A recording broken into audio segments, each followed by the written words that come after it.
Hello, everyone. I'm Emily. And I'm Victoria. And this is Victoria and Emily After Dark. We're just trying. What? Nothing. I just love, number one, I love how you're a better producer than I am because you are amazing and wrote out an intro because we didn't have an intro the last, what do you call it? Our last episode. And we just tried doing it.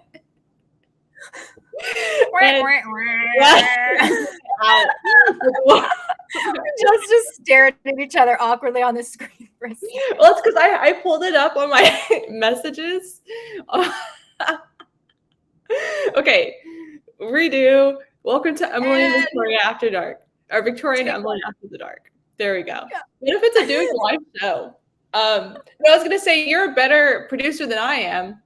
Number one, because you set up like an actual like script for us to do, and then I was like, okay, let me read it, and then I read it for the first time, not for the first time, but like for the second time as we were doing it, and I was like, oh wait, what part of the script are we on? So I was like, I confused myself. I was like, wait, do I go first? Did she go first? Yeah, and I wrote the name. So like, what the? That's fine. It's a long Saturday, okay, you guys. It has been a very long Saturday because you were working. I was, yeah. Salary, man, being on a salary job, it's got its perks for sure, but you got to work those not so fun hours that you don't always want to, but is what it is. So that's true. I know. I go back and forth because when we worked in news, we were hourly, right? Mm-hmm. Yeah, we were hourly because we got paid overtime. And salary still wasn't great pay, but you know. No, it was not. But at the same time, and I think I honestly, even like a salary job is better than an hourly job. I'm not going to lie there. But if you're in media, a salary job is straight up just like the same amount of hours that you would work in any part of media that you get paid hourly. Okay, with that amazing intro, good job, Emily. We're getting to it. We're guys. We'll get it next time. We'll get it next time. That's true. I mean, you've had a long day. I've had a long week. Today this week was extremely crazy. Which brings me to the first thing I want to ask you, Emily. Okay. Yeah. Okay. How can I go about this? You live a very normal life. In the sense that actually what you do for your job is not normal, but because it's just crazy. But you do live a life away from politics. You are a true kind of like American, worrying about her business, getting her job done, worried about, putting food on the table for you and Eric and living life. Okay. Did you know that we are on the verge of a government shutdown? What? No, actually, I did not. Okay, so this is all my job. It's just politics, and the reason why I bring this up is because when you're, I don't know if you've ever been in a situation where you're so desperate to either stop something or not be on. Like, let's say, like, maybe the first time you went live, maybe you didn't want to go live and you would have done anything to stop it. Or you had a class in college and it was finals and you're like, I need something to keep me from, like taking this finals. And maybe you were walking down a hallway. And while you were walking down the hallway, you see a fire alarm, right? Okay. Has it ever occurred to you, maybe one of those moments, that I should pull the fire alarm? Personally, no. I only because I think my social anxiety keeps me a very careful person. I am very much a rule follower, and I get very stressed out when I see other people like, why are you doing that? Like, so. Personally, no, just because I am the biggest scaredy cat about getting in trouble about things. So no, but have you, Victoria? It's funny. I've had that thought, but I am also very much a rule follower. But I think one of our rule makers, coincidentally enough, is not exactly a rule follower because earlier today, Representative Jamaal Bowman, I'm reading this from an ABC News tweet, which if you're watching the video, you can see it's an AB News. Oh, excuse me, X. Sorry, X. An X whatever post. That says Representative Jamaal Bowman, who triggered a fire alarm before the House spending bill vote, told ABC News the incident was an innocent mistake. I was rushing to make a vote, Bowman said, adding, I didn't know it would trigger the whole building. Okay, number one. That's the worst lie ever, dude. That's the, like. But is it a lie? Is he lying? Because he didn't say, I didn't mean to pull the fire alarm. He just said. I don't know. It's just, he's like borderlining of like, oh, I did what? Like, I didn't know I was going to do that. Like, bro, you know exactly what you were doing. I did not hear about this. It happened today because they were in session today. I don't know if it's technically a session, but they were in there today because today was like the last day to pass like some sort of government fund, like a government bill. As far as I know, I think the House passed a 45-day extension, like to fund the government for 45 more days. And so we have until I think November 13th to figure out all this mess that's going on right now. If that doesn't sound correct, don't get your, in terms of like the legislative process, don't get your civics information from a podcast that streams live on Saturday at 8 p.m. But I'm just saying that this Representative Jamaal Bowman pulling a fire alarm trigger was very interesting. So although Emily, even though you say you are not, that you are a rule follower, you do not have something in common with our rule makers. I just don't understand. I don't understand either. And it's funny because I like how you brought up earlier, I don't really pay attention to politics anymore, which is kind of funny because that's what I went to school for, was political science. And then that's what we did in the news, was run a political podcast. And I was so very much like entrenched in all of it. And I just, I've taken such a huge step back from following that world in the last, I'd say like 9 or so months, that I feel like I have no idea what's going on. And that's probably not a good thing, actually. No, so I should probably read up a little bit more about what the heck's going on with our country, because I think my little break needs to be over from that. Oh my God.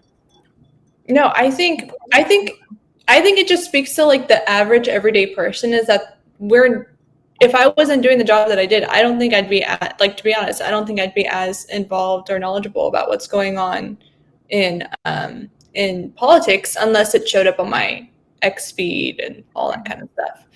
Right. But also it's so important to understand that stuff because, I went to school with people who would make comments like, I don't care about any of that stuff. Like, why am I going to like pay attention? I'm like, well, it also like directly affects your life a little bit. So it is important to follow it to a set just a little bit, like they're just like making decisions on how you live and everything. But well, but then the pushback on that is like, what do they actually get done? Because I mean, fair. Yeah.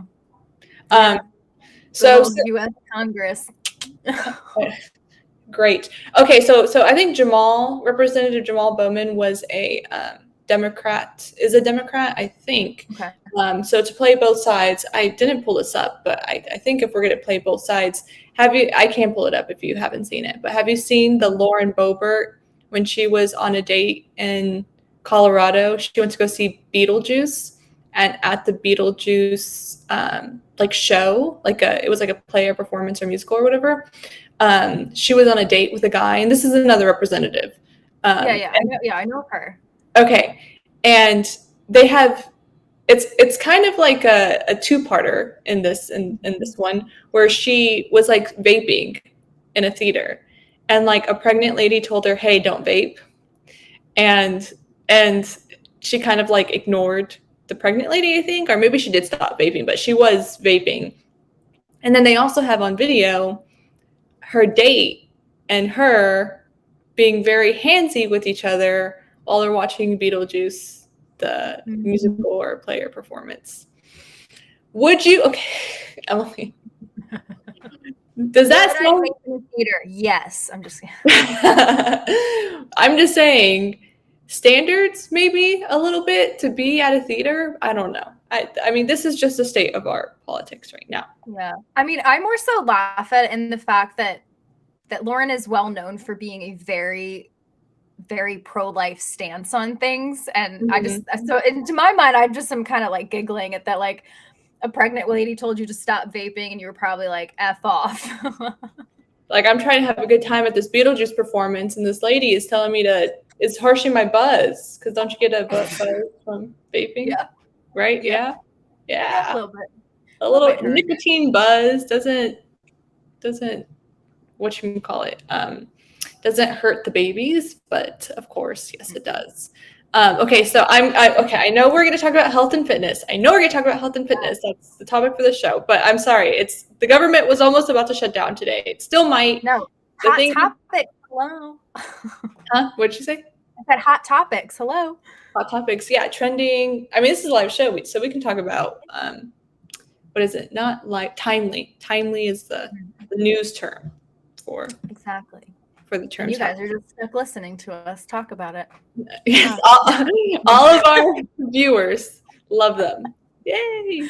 Which on YouTube, we're actually doing pretty well on YouTube on our numbers. We're not live streaming on YouTube for our first episode, which is not bad. If you ever want to start a YouTube live stream, make sure to set it up 24 hours before you go live for the first time, because you have to have some sort of 24-hour like send in to YouTube to say like, hey, I want to go live. And they said, well, give it 24 hours. Yeah, fun things you learn. Yeah. Okay. So we talked about the government shutting down. We talked about representatives doing crazy things that we would never do. Never, ever. And then, okay, so I have 2 videos to show you. They're shorts. I know that the general election isn't until 2024, and we're not going to talk about which. Okay, wait, hold on. You just reminded me one of the things that I also wanted to talk to people about. Emily just picked up a drink. If you're watching on the live stream, she picked up something. Yes, Emily, can you please just take the floor and explain yourself with this drink you have. Does it look disgusting? Probably yes. Does it taste amazing? Absolutely yes, positively. So I had a really long day today, so I basically came home and I said, what the heck do I have in my fridge? And I basically had vodka and soda and pickle juice. And I don't like soda. Victoria's gagging with my vodka. And so I was like, oh, I'll just mix pickle juice, as I love pickle juice. I get it. For some people, it's probably disgusting. I think it's like people, you either love pickles and are obsessed with them, or you're disgusted by them. And I am very much the in love category. But it's healthy for you. Pickle juice has a lot of electrolytes. It's very hydrating. It's great if like you're at the beach and you're really dehydrated and thirsty. Sip a little pickle juice. You went out drinking. You don't want to be hungover in the morning. Sip a little pickle juice before you go to sleep. Victoria's so done with me. I think it tastes really good. It looks disgusting. I agree. It probably sounds disgusting, but it tastes amazing. So what she has, and my little accessories, little mini pickles in the bottom. It's a glass. What is it? Glass. It's a glass with a big old pickle in it and vodka and ice. Yeah, Emily, I'm not a judgmental person, but everyone has their limits. And this is definitely. I don't blame you. If this is your hard line, I don't blame you, Victoria. I think this is my hard line. But no, pickle juice is your hard line. You're actually very good. Here? People don't take that drink to heart, but there is a drink that you made. It's starting to get colder. The weather's getting cooler. What is the drink? And this is something that I highly recommend, and I'm also going to take note of. What is the drink that you made us? It was wintertime. It was a hot cocoa drink. What was that drink? Do you remember? I think it was an alcoholic Ooh. drink, and it was hot chocolate with vodka, I think. And that sounds disgusting, but it was a very good drink. You like Yeah, made I it. don't even remember that, but that sounds. It Ooh, was so good. Wow, Emily, that that drink. makes me want that now. That sounds really yummy.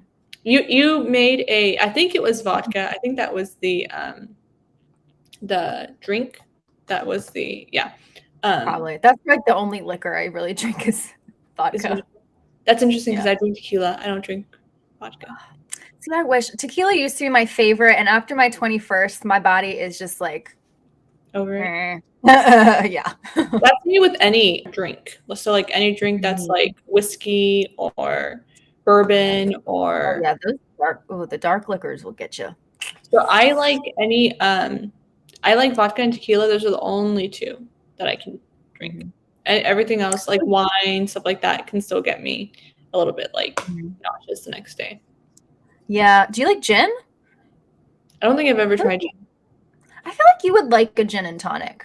It's like kind of like it's sweet but like a little dry. I feel like you would like it. Interesting. I don't know. Tonic with lime. I went to karaoke on Thursday. I did not sing. I am an observer, not a participant. I like to watch people sing, and I like to sing from the background. Like if there's a big group, I will sing along. I do not like attention. Just kidding. I do like attention. I just don't like singing in front of people. And the person who I was there with ordered a gin and tonic and a whiskey sour, and I forgot what the third drink was, but they all looked very good. So I was like, I need to like step up my, because the thing that I order tequila and sparkling water, and I have to that's it with a lime. And I'm like, I need to get more like adulty with what I'm drinking. I kind of feel that way too. Like I feel like I haven't really expanded because especially like in college, you go for like the cheap like cranberry vodka or like the cheap and easy things that you just know are gonna like get you feeling good or whatever. But yeah, as an adult, I feel like I don't know what my drink choices are, and there's so many options out there. Like a old fashioned, I don't know what that is. Like all those fancy little, I have no idea. We need to expand. We need to expand our alcohol repertoire. I agree. Maybe that's the thing. Maybe we'll try a new drink every episode. Maybe we should do that. That's we pick a interesting. recipe and we could like make it together each time. That's interesting. I like that. We'll add that to our production notes. We'll talk about it in the post production meeting. We'll add it to our script and maybe do some, what do they call it when they're focus groups? Focus grouping. Oh, yeah. And then we'll roll it out in 5 We'll episodes. reconvene at a later date. Yeah, we have to talk about it. Well, if you guys have any suggestions of fun things that you want to hear us talk about or see us do or anything, let us know. I have a suggestion actually. Yeah. Yeah, no. I actually have a suggestion from something that we were talking about earlier. I think this would actually be really like cool for you to do. Go to a movie theater and pull a fire alarm. What do you think about that? No, I literally have heart palpitations thinking about that. That's so bad. I'm pretty sure it's illegal. I'm pretty sure it is actually. So I don't know if maybe he'll get a fine. Maybe. So, we'll see. So funny. Maybe he'll get arrested, maybe not. I don't think it's worth an arrest. I think it's definitely worth it. It's just like, bro, what are you doing? Yeah, do you not think there are cameras? Like, right, like in the Capitol, there's not security or anything. Like nobody's gonna notice, right? Yeah, exactly. So let me just pull the fire alarm, and everyone else can deal with all that while we are trying to not get the government shut down. Okay, so right? It's literally like how you said. It's like a kid who doesn't want to take his final is like, fuck it, and it. Yeah, exactly. But a lot of people don't know that this stuff is going on. Like, I know. I mean, I live in DC. I'm not as connected to the political world, but I do hear, musings and talks, and there's a lot of drama and there's a lot of childishness that is probably believable if you see the state of what's actually publicly shown, So speaking, so now that we've gone back to the politics things, we went to politics and then drinking and then back to politics. And then after we talk about politics, we'll go back to drinking and actually drink. No, I'm kidding. But I did want to pivot one more time because this past week was the GOP debate. And it was a train wreck. Wednesday's GOP debate was a train wreck. I think even more so than the first one, simply because the moderators were out of control. A lot of people were giving. So, with your journalism background, what do you think of this question? This was the last question that they asked all the candidates on stage, right? And it was by Dana. I can't remember her name. Perino. I apologize if I'm mispronouncing it. But the question was, who would you vote off the island? Essentially, that's what the question was. Talking about, like, out of all the other candidates, who would you vote off the island? Chris Christie said Donald Trump, but Ron DeSantis came in and said something along the lines of, let's not answer that question because that's kind of, I have respect for my fellow candidates. I thought that was a good answer because sometimes you just have to, when a journalist is asking you a dumb question, and reporters will ask dumb questions, you just have to be like full respect for anyone who's like, I'm not going to answer that question, Right. So anyway, so that's just an example of how much of a train wreck it was. I have two more questions for you, but what do you think of that question?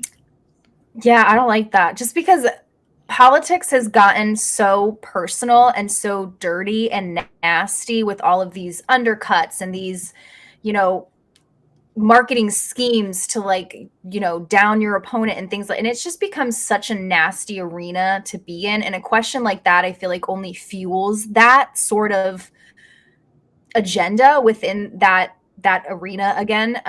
Yeah, I don't like that at all. I mean, I definitely think it's definitely a question that I think is gonna elicit a really good response from not only viewers but from the candidates themselves. So definitely props to that journalist, because I'm sure she knew that was going to be kind of like a trigger question for a lot of people. So I think in that sense she did a really good job doing her job with that. But at the same time, it's just when it comes to politics, I hate questions and things like that, because it's just constantly pitting people against each other. And that is the last thing that we need to constantly be doing within our political system, is pointing fingers all the time.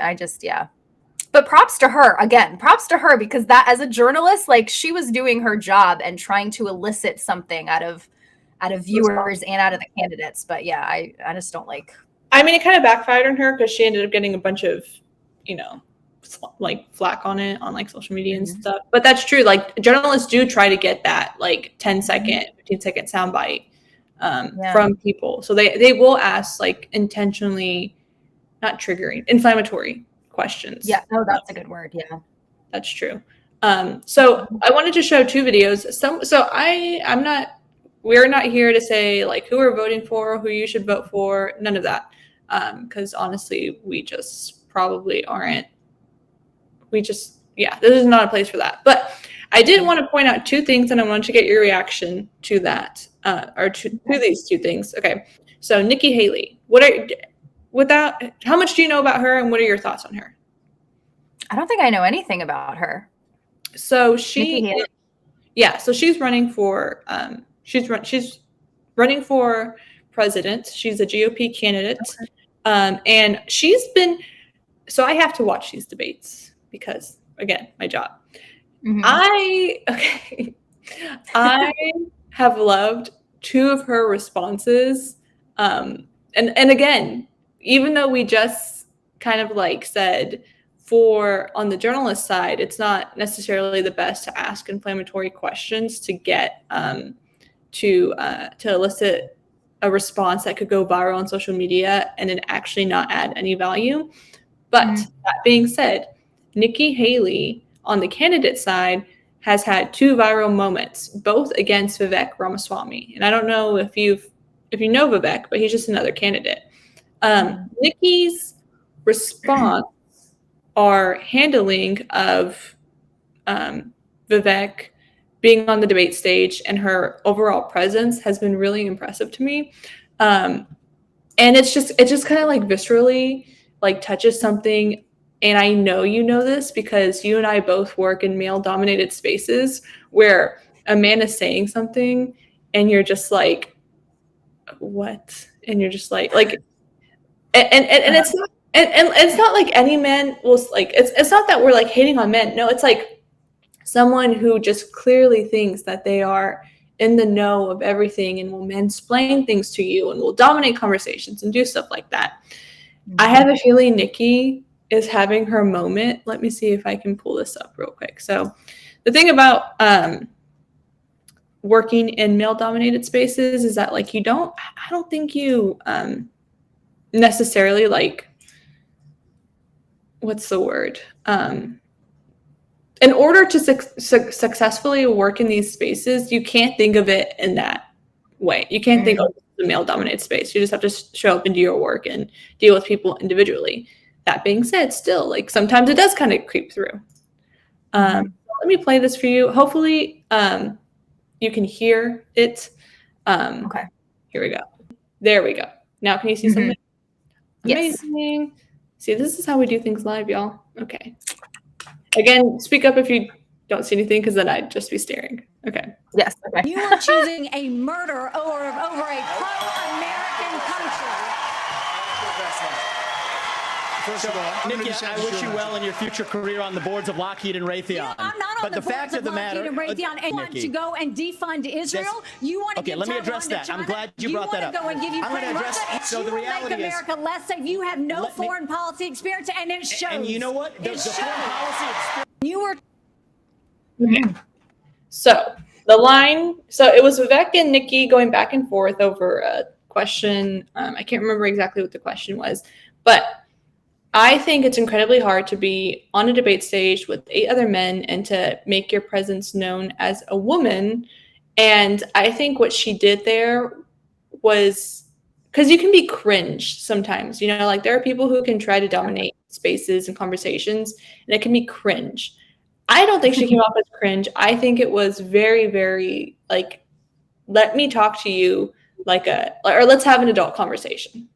Right. Or hear me out, like listen to what I'm saying to you. And we all know like our political system is a very male dominated space, very, very much so, including our court systems as well. It's very male dominated in this country and in a lot of other countries too.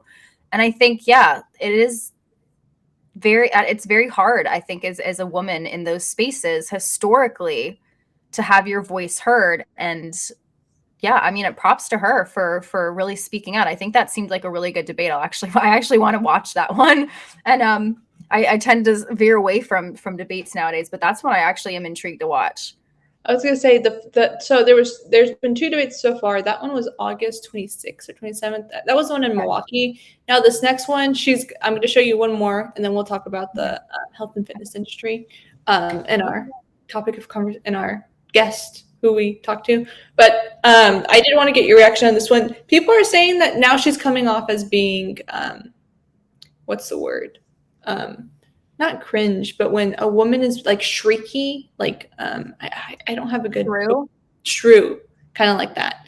And to me, I thought it was the exact same energy that she brought from that first debate. So no, I mean, it's like how people will say, you know, men are bosses, women are bossy, men are dominating, women are bitchy, things like that. You know, it's just that double-edged hypocrisy of, for some reason, people can't, I don't know, some people have a difficult time seeing women in I think, leadership and dominating positions, which is very sad, but unfortunate that it's a mindset that people have.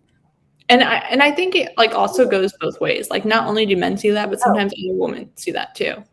Because it's like, because when a woman is being like bossy, then it's like, why is she being mean to me, or why is she, you know, not exactly being 100%? And that's not all women, of course. It's just that like sometimes it's, right now we're still fighting that narrative that like women have to be a very like Exactly. Okay, so let me play this one, and I want your response. This is infuriating because TikTok is one of the most dangerous social media apps that we could have. And what you've got, I honestly, every time I hear you, I feel a little bit dumber for what you say. Because I can't believe that here you've got a TikTok situation. What they're doing is these 150 million people are on TikTok. That means they can get your contacts, they can get your financial information, they can get your emails, they can get text messages, they can get all of these things. This is very important for our party. Exactly what they're doing. This is very important for our party, and I'm going to say you've gone and you've helped China make medicines in China, not America. You're now wanting kids to go and get on the social media that's dangerous for all of us. You went and you were in business with the Chinese that gave Hunter Biden $5 million. We can't trust you. We can't trust you. We can't. Okay, so that's as much as I want to play from that. But that also kind of gives you an idea of how bad the debate was moderated, because like no one came in. Anyways, I was very impressed with that because she was able to hold her line of thought and continue with point after point after point while getting interrupted. Sometimes when someone interrupts me, it's hard for me to continue my train of thought and the way that my thinking was going towards. So I really liked the way that she was able to go point after point after point and then land with a "we can't trust you" kind of like zinger line. But what did you think about that initial what she said was, honestly, every time I hear you, I get a little bit dumber.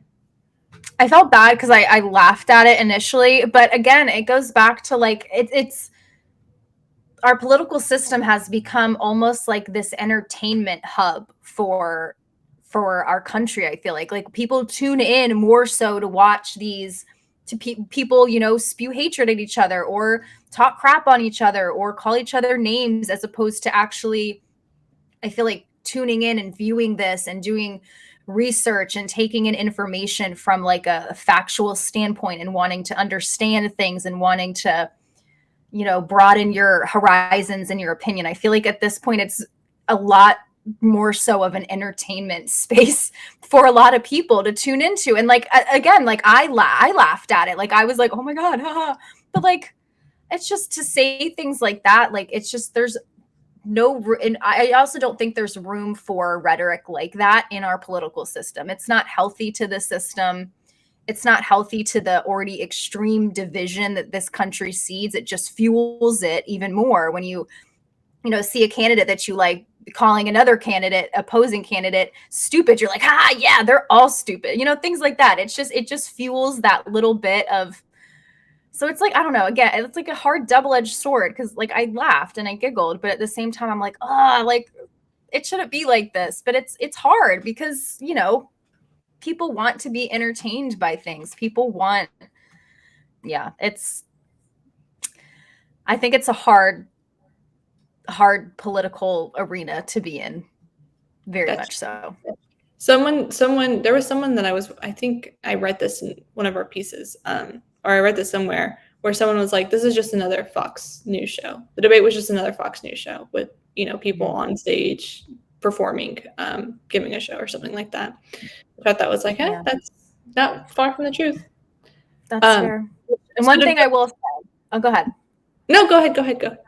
One thing I will say, and this is something like, Victoria's probably heard me say this a million times, like a broken record, but I just think if you want to be involved in politics in any sort of sense, as a citizen, I feel like it is your responsibility to do your due diligence in doing the research and hearing from both sides, not only just watching CNN, but watching Fox News too, or not only watching Fox News, but watching MSNBC too. Like broadening that and listening to both sides is so critical.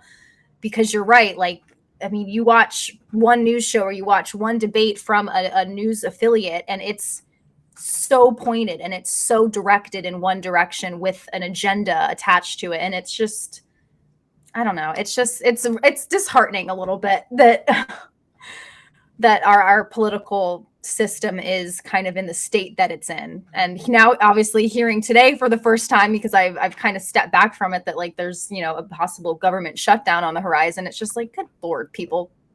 Okay. Like, come on. Metaphorically. Yeah, I hear your rant. Metaphorically, it sounds like we're in a very dangerous situation, a very desperate situation, metaphorically, is this a situation that we need to pull the fire alarm for? Well, I mean, if somebody else wanted to pull it, I wouldn't be mad at it. I would watch and be like, oh no, don't do that. But I wouldn't, maybe. Sorry, I had to bring that up. So to go from one inflammatory topic to another incredibly inflammatory topic, we're going to talk about health and fitness. And the reason why this is an inflammatory topic is because people feel a certain way about health and fitness. It's a personal thing, you know, looks and body goals it can be a personal thing. Do you think, or am I just making that up? I think it is a personal thing because I think at the end of the day, if you love yourself and you are happy in your skin and your body, I don't think it matters. It doesn't matter. And I think the same thing when it comes to like sexuality and religion. Like at the end of the day, if you are happy and content with yourself and you feel good about yourself, who the hell is anybody else to say a damn thing? Mind your beeswax. Mind your business. Mind your business. See, and that's and this is where it's like I hear you and I agree 99.9%. And the reason, let me tell you why I agree 99.9%. I am a big person of stay in your own lane, mind your own business, do your thing. If it's not harming anyone, then you're good to go. But the minute that it becomes harmful is when I'm like, okay, hold up. That's fair. And when it comes to the health and fitness space, and when it comes to the body positivity space, more pointedly, to be more specific, there is a movement called, I think, like fat activism, where it's kind of just like being okay with some of the unhealthy parts or some of the unhealthy factors of lifestyle decisions, such as eating whatever you want and telling other people that they can eat whatever they want and promoting a lifestyle that is scientifically proven to be unhealthy. Not like eating McDonald's and junk food all day is unhealthy. Not getting exercise and just being a couch potato all day is unhealthy. That's where I do get kind of like annoyed, because it's, if you want to do that for yourself, that's fine. You know, like people live their own lives. There are periods in people's life where not everything's going 100% good. And there are times when you just need to become, because of life, you just become less active. Let's say that you get a new job and that's requiring you to work 12-hour days. So then you don't put health as a priority because you're trying to put food on your table. Or alternatively, you get fired and that makes you depressed. And so you find coping mechanisms as an outlet for your depression, which is, you know, eating, or you just get demotivated, and walking and exercising and doing that stuff is just not a priority for you because you're just trying to live day to day. That is 100%, like, I find is just a part of life. But again, when it comes to the promotion of not eating healthy, doing things that are harmful to you by not exercising, that's the stuff that kind of frustrates me. I can definitely agree with that, because I also so much see the other side where I think it's, you know, you see a lot of content creators nowadays doing the like, what I eat in a day thing. And it's like, you know, these super skinny, scrawny looking girls, you know, they look like very similar to our body type. We're both smaller people who are like, I woke up and I had an iced coffee, and then I had an iced coffee for lunch and a slice of like avocado toast. And then I had a handful of like granola for dinner and like a side of and it's like, you know, the you know, complete opposite extreme of like, you're completely overworking your body, you're completely, you know, deriving your body of nutrition on a daily basis, you're pushing yourself with caffeine and these other things. And so I think there's extremes on both sides that are so can be so negative and so detrimental. So I really like the thing that you said about like, as long as you're not hurting anybody else. And I think it works the same as long as you're not hurting yourself and you're not hurting anybody else. Because I think, yeah, at the end of the day, if you're not putting harm to yourself and onto your body through strain or, you know, whatever it may be, that's fine. But once you get to a point where you are harming yourself, whether physically, mentally, emotionally, I think that is where your friends and family and advocates do start needing to step in and say, okay, hey, like, this is where, you know, we're starting to get worried for you and your health and things like that. But I think when that doesn't come into play, if you're not harming, again, yourself or others, I'm like, you know what? I'm gonna look this way. I don't see anything. I don't know what's going on, but I do definitely agree with you that it can be scary that a lot of people, I feel like, kind of get into these ruts of like, it is what it is. And I'm just going to keep doing the same routine of this extreme unhealthy, you know, whatever it is. So yeah, I definitely agree with you on that. I think there was sort of a reaction that there was this extreme of being super skinny. Like being super skinny was like a huge like trend probably in the early aughts, 90s. And then there was this extreme, and because it went to that extreme, it went to the other extreme where people were just like, F that, like rightfully so, F that. But again, it kind of like went to the super far end of the other part of that spectrum. I have a question. And this is something that I came across because I went to college in San Diego and I went to high school in Texas. And this was more of a Southern thing, and you went to college in North Carolina. Were there instances where girls in particular would take Adderall or ADHD medication to not eat? Did you ever come across like hearing that, or have you had like people in your circle who would do that?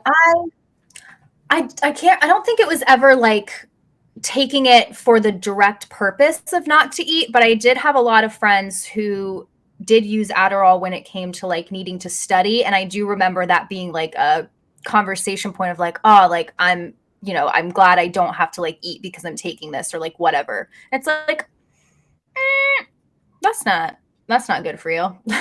So yeah, I've definitely seen that. I don't think it was pointed for that exact reason, but I think the side effect of that was in their minds a benefit for some people. And that's just the other extreme too, that I just found prevalent. Like that was a thing, like, oh, I like taking Adderall because it, you know, suppresses my appetite. So I was just curious to know, like, it was more so in Texas than it was in San Diego, surprisingly, because San Diego to me is more of a physical, not material is not the right word, but more superficial. No, I don't even want to say superficial, because I think the reason it wasn't as prevalent in San Diego is because bodies were exposed more on the beach and people just wore less than what they would in Texas. I think that kind of did create more acceptance about like your body, if that makes sense.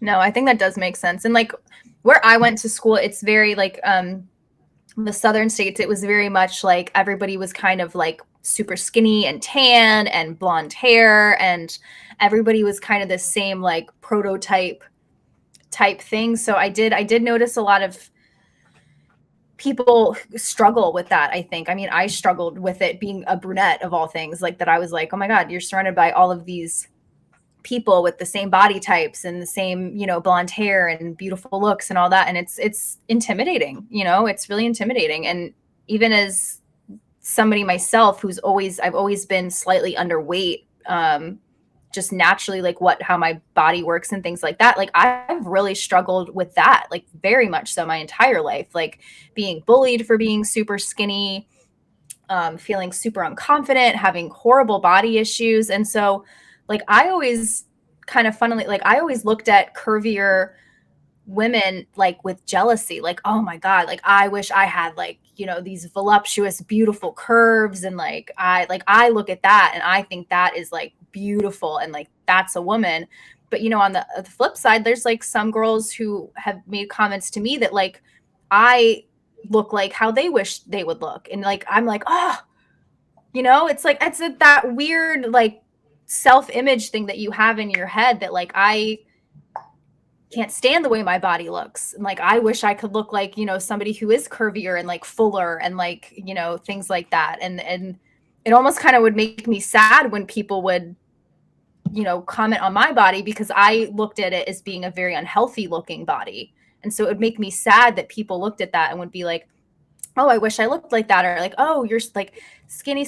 And I was like, but like, it's not healthy. It doesn't look healthy, you know, like, and I don't know. That's just something that always used to, I think, really upset me, and kind of like that, again, that both extremes of that kind of world. Yeah. No, this isn't something interesting because number one, I do want to point out, I've heard other people say, and I think I've even said to you, like, I want your body type. Like I wish I was naturally as skinny as you. And that's probably not necessarily like the best, like, is that a compliment or is that like a, like on the person giving that, is that a compliment or is it a, what is it? A dig almost? No, I don't want to say dig because it's not necessarily like looking at you as a person. It's looking at is that a compliment or is that like being like coveting, like, yeah, or like complimenting you as a person, or do I just want what you have? Which I don't think those are the same thing. You know what I mean? No, not at all. So it's Yeah, like, go ahead. Oh, go. You're good. Go ahead.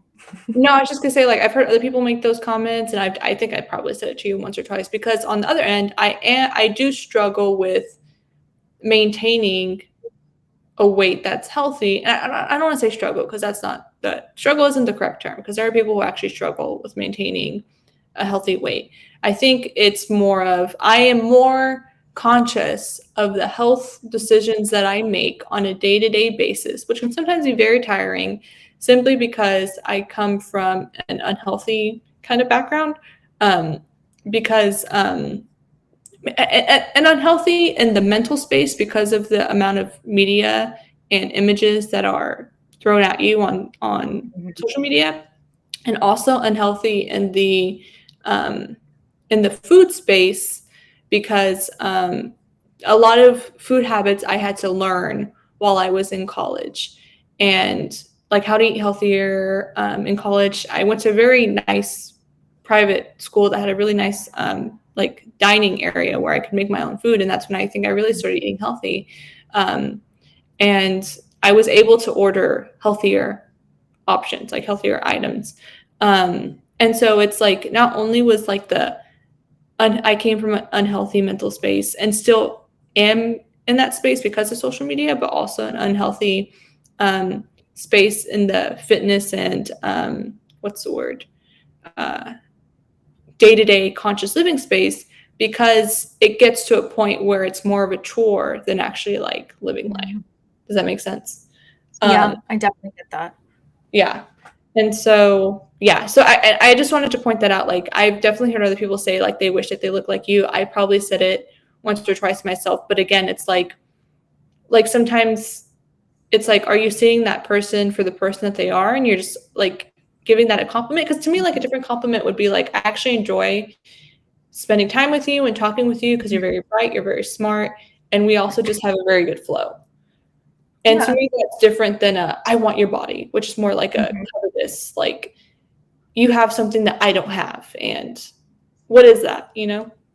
Yeah. And I get, and I think that's why I really loved our conversation with our guests. Cause like you said, like you and him kind of talked about how you both felt like you might have come from kind of a similar background, like you were saying, with like the food space and the mentality of it.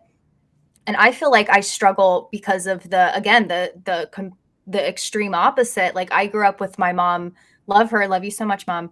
Very much an almond mom. And she almost in a sense, like instilled like a fear of food in me. Again, love you, Mom, so much. But like, I almost have this anxiety when it comes to food because it was so deeply ingrained all the time. Like we didn't have chips in the house. We didn't have soda. Like McDonald's was a special treat. Like nothing unhealthy, never dessert for dinner, like nothing like that ever. Like no cookies, candies, nothing in the house. And like, and it was just always kind of like topics of conversation of like, oh, that place is so unhealthy and so disgusting, we're never going to eat there, or like, oh, I can't believe that like they would make it this way, like I like, and like little comments like that built up over time, like it made me really like afraid of certain foods and and how to eat properly. And so I very much ate not enough that I was supposed to be eating. It was very, I mean, it was very healthy foods, but I wasn't getting the nutrition that I was needing. You know what I mean? And so as an adult,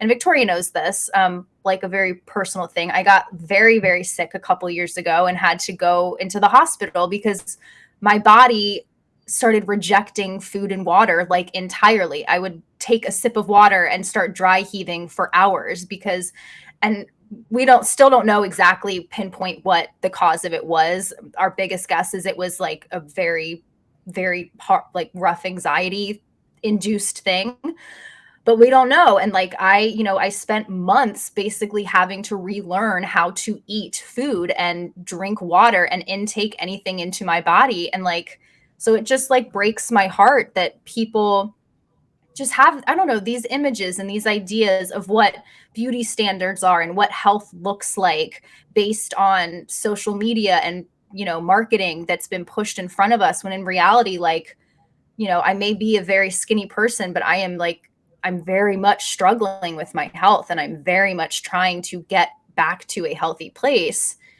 And then for people on the opposite side, I'm sure it's very much the same kind of like struggle and hardship, and like it's heartbreaking sometimes, like I want to like stuff my face with food and my body like absolutely will not take it type thing, and so I think it's like a very scary, I think it's like a very scary topic on both ends, and especially with, I think, the food options in this country, it doesn't give people a lot of great choices to really feel good about what you are putting in your body and what you're going to feel like afterwards and what it's actually doing for your body. And I think that's another kind of like scary aspect of this health world that we live in. That's sorry, another rant over. No. I love your rants. I just want to say that like you brought up a point about like the food options that we have in this country. And okay, so two things that I want to bring up. Number one, there are such things as food deserts. And if you don't know what a food desert is, again, don't get your information from a live stream on that. Yeah, from a live stream at 8 p.m. on Saturday. But I believe a food desert is basically where there is no access to healthy foods that are not like preserved. So for example, there is no grocery store, but there is a dollar store, and dollar stores have maybe higher inventories of unhealthy packaged processed foods, while at grocery stores you do have access to fresh fruits, vegetables, even frozen fruits and vegetables that are just there. Although some dollar stores do have frozen sections, but I don't think their array of produce is very wide. Anyways, so that's basically, so like number one, like if you come from a background that's not privileged, then you do have a harder time accessing like healthy foods. Okay, so there's that thing. And then on the other side, there is also this media influence where a lot of things, like there's a lot of marketing, there we go, not influence, but there's a lot of media marketing where it's like, in order to be healthy, you have to be on this diet, or you have to have, follow this routine, or have these supplements, or have these products, which are basically just lies in order to get you to buy in and pay money to be a part of those diets and supplement companies or whatever. Some supplements are good. I'm not knocking all supplements. I take like a green juice supplement that has like all these vitamins and minerals because I see that it actually works for me, but it's not necessary. I can get those vitamins and supplements from actual food. Or Bloom? Do you use the Bloom stuff? I don't use Bloom. It's called it's called Arrae, ARRAE. Okay. It's like a green juice, like a green packet mix, and I just nice. Okay. But I was gonna say definitely like Bloom. I've been seeing that one's been like popping off on social media like crazy. I feel like everybody and everybody's mother is like taking Bloom supplements. But that's a good example, because then it's creating this like you have to take It's like this. mass hysteria over, yeah. And it's like, what is it really doing to your body? What's happening? Endo. yes, very good questions. Mhm. So I just wanted to bring up, I think I related to our guest on that kind of like background, because number one, if you come from a economically like lower, like what I don't know what the correct term is, but basically if you didn't grow up with a lot of money, there we go. If you grew up lower income, like struggling, really, like that's how I term my childhood, struggling. Then food was not a priority. Eating healthy was not always a priority because you're just trying to get food on the table. So it is harder to eat healthy when your income is classified as struggle. Absolutely. I mean, like the fact that you can go to McDonald's and get like a meal for a family of 4 under $10, but if you want like a salad, that's like $12. It's insane. You want an apple from the grocery store. Family under 10. Okay, I think maybe 25, 20 or 25. I'm probably doing my math is probably way off. I'm girl mathing right now. Leave me be, Victoria. Sorry. My math is probably way off. But like, you know what I mean? Like the fact that you can go get a full on meal for like a couple bucks at a fast food restaurant. But if you want, an apple or some leafy greens or something, like you're paying like $12 for a salad, like $7 for a salad. I mean, that's ridiculous. It is. It's not even like organic anymore, quote unquote, because the way that the FDA has written all these laws, the way that companies can now bypass the words natural and organic are insane. So we don't actually know what we're putting in our bodies at all. Like, unless you're truly growing it yourself, I feel like you have no idea. That's an interesting yeah, go ahead. Oh, like, because one of my coworkers, for example, she was telling me like she was sitting eating like a little box, I think it was like dates or something like that, like a little container of dates. And she was like, like, I wonder what the ingredients are real quick. Like the ingredients should be dates, right? Like that's it. That's all. No, there was like dates, sodium chloroside, whatever, all these like added chemicals. And she's like, I'm eating dates. Like you couldn't have just picked them up and put them in the damn box and I can eat them. Like, why are you adding like carcinogenic chemicals into dates? But it's like things like that where it's like, what the hell are we putting into our body all the time that this country is allowing? Because I've gone on this whole deep dive this past week of seeing all of these posts from people in like European countries talking about and testing out the foods that are available in the US, but are banned in their countries based on the ingredients that are added to them, like Mountain Dew, our milk, like most of our cereals. Like it's crazy. Like, yeah, it's wild that in red dye, for example, the fact it's just mind blowing to me, the ingredients that our government allows to be put into our food. It's terrifying to me. One part that's terrifying to me, because I had a personal experience with this, is the amount of caffeine that's like allowed in like energy drinks. Yeah. It's crazy. It's like, but then, and then I go back and forth. Die from drinking like too much caffeine? Like, can't you literally die from that? Yeah, you can. Like, but you can say that with a lot of things. You can die from drinking too much alcohol. You can die from, certain medicines, all like that you can take over the counter. Like you can die from a lot of these things. And this is where I get kind of like nervous, because it's like, okay, do I really want the government to do anything to put like standards on this?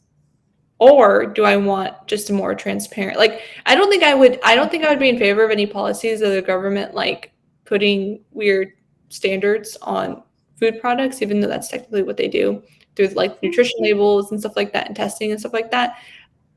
So that like any overarching policies, let me just say that I would not be in favor of, but I do want more transparency, and I do want more companies who are natural to be competitive and be able to be like, hey, we don't, our process, like, you want dates, here you go. Like I want those to be like more, I want the space for the competition to exist where there's someone who wants to make good old-fashioned not organic, but like dates with nothing in them versus the preservative-filled dates. And I want the space to be there for them to both compete against each other. And I want the people to choose the good old-fashioned date over the preservative-based date, just because it's the healthier choice and they're aware and understand these things. But yeah, but there are like things like red dye for like if it's like actual poisonous kind of stuff, like things that are healthy, then yes, I do want a policy that says let's get rid of this and make sure if there's no benefit to it. Right. Like bromine, for example. Like bromine is in so much stuff, and bromine's been known to directly link to cancer. And they're just like drop, drop, drop in all of our food. Like bromine. I've never heard of. I've heard. What's that? There's an enzyme in what do you call it? In pineapples that can help denature. I think that's a word. Meat. And it kind of sounds like the word you just said, bromine. Like if you want to like tenderize something, you put pineapple juice, like meat, you put pineapple juice on it. More like, I don't know. I again, don't get your chemical processing information from a live stream on a Saturday night. But see, like, so, yeah. I wish that was like a college course that was offered, or like, you know, that there was just better access and understanding to like the fact that there's so many herbs and plants out there that have like these natural healing properties and natural medicinal properties, and like, you know, like, I don't know, like how like carrots are good for your eyesight and like little things like that. But like the fact that we're not taught that stuff, like I watched this whole video about this professor, and I can't tell you where she was from or who she was speaking to or anything like that. But she was talking about like cayenne pepper and how cayenne pepper is an incredible blood mover. Like if you are internally bleeding and you take a little bit of cayenne pepper, it's going to stop that bleeding. It's going to block it. Or if you take cayenne pepper with any other sort of herbal incentive or any other kind of, you know, active ingredient, it's going to intensify the action of that other ingredient. Like it's an intensifier. And just to like learn things like that, it's like I just wish that stuff was taught to us. You know what I mean? That rosemary has these healing properties, and that cayenne pepper, like all, you know, just all these little things. I'm like, God, I wish somebody would like teach us this, or like that, you know, people have the ability to grow items that are like have all these beneficial properties to not only your physical health, but your mental health. And like you can heal cuts and like all these different things, and you can treat your body in all these incredible ways with like what we have readily available, like from our earth. It's just we're not taught how to utilize it, you know? I'm always like, I just want to be like, I don't know if you ever watched like Benjamin Rabbit growing up, but like the Beatrix Potter like storybook. It was like this little old lady, Beatrix Potter, who just like lived in like this little cottagey like bungalow in London, and she had like all this huge garden and bunnies and chickens, and it was just like this very dreamy like lifestyle. I'm like, God, like I would love to do that. I just don't know how. I think you're almost there. I think you're very close to being there with your North Carolina location. Right. There was something that I was going to say that, just real quick. So you were talking about like natural remedies and the way that we can heal our bodies doing that. There's part of me that's like my BS detector goes up whenever I see that. Not from you, because I know that you do your due diligence and you like, yeah, like for us, it's more we're just conversing about it than you actually like trying to sell a product or anything like that, because we're not sponsored by anyone. But not yet. Putting it out there in the universe, manifesting. Open for inquiries. Yes. No, but I again, social media, I do see on the other side, people just like peddling like BS health remedies and like products saying like you can lose 10 pounds by flush your gut and flush the toxins from your body by putting lemon juice and something else, and water, and drink it, and for 10 days you'll lose 10 pounds. And it's like, no, you won't. And if you do, it's probably because you're really dehydrated or you're starving yourself, which is not good. So I don't know why the way you just said that was so funny. You're like, no, you won't. Let's be honest. But okay, so we're on it. I want to, so because we brought her up last time, I want to bring her up again, because I just think she's so funny. Not in a good way. Oh my gosh, you guessed it. You're talking about Related. that girl.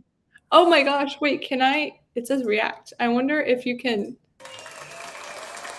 Oh, that's so fun. I can't do that. That's so fun. Now, how do I stop it? How does it? Oh, it ends naturally. Okay.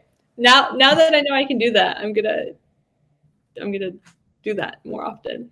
Because you were right on the money with that one. Okay, so I want your reaction again. Oh gosh, this girl just makes my blood boil. Oh. So I looked at fat shaming on YouTube, and she came up. Okay. No. Oh, of course she did. It said why fat shaming exists. Okay, let me see if you can see this. No. Tell me why, girl, please. Yes. Enlighten us. And my issue is whenever I fat shame the whales, they're like, you're not thin enough to be fat shaming me. And I'm like, well, I get fat shamed too. And you work on it and you try to get better.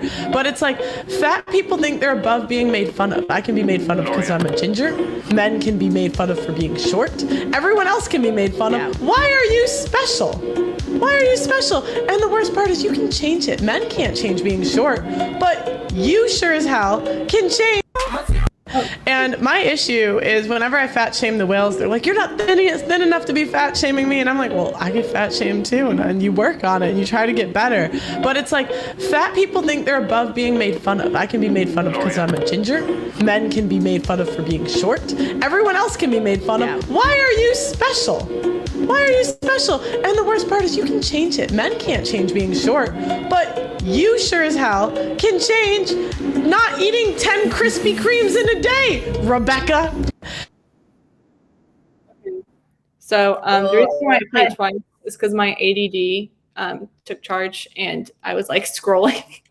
I was like scrolling to see how long the video was, and it played another video, and then it restarted. So okay, that's why. Good. You get to hear the message twice. Really fuel. Gosh, yeah, I'm so for, like, I very much consider myself a girl's girl, and I am here for the girls and support the girls, and yes, women, but my God, this woman just triggers something inside of me that makes me so angry.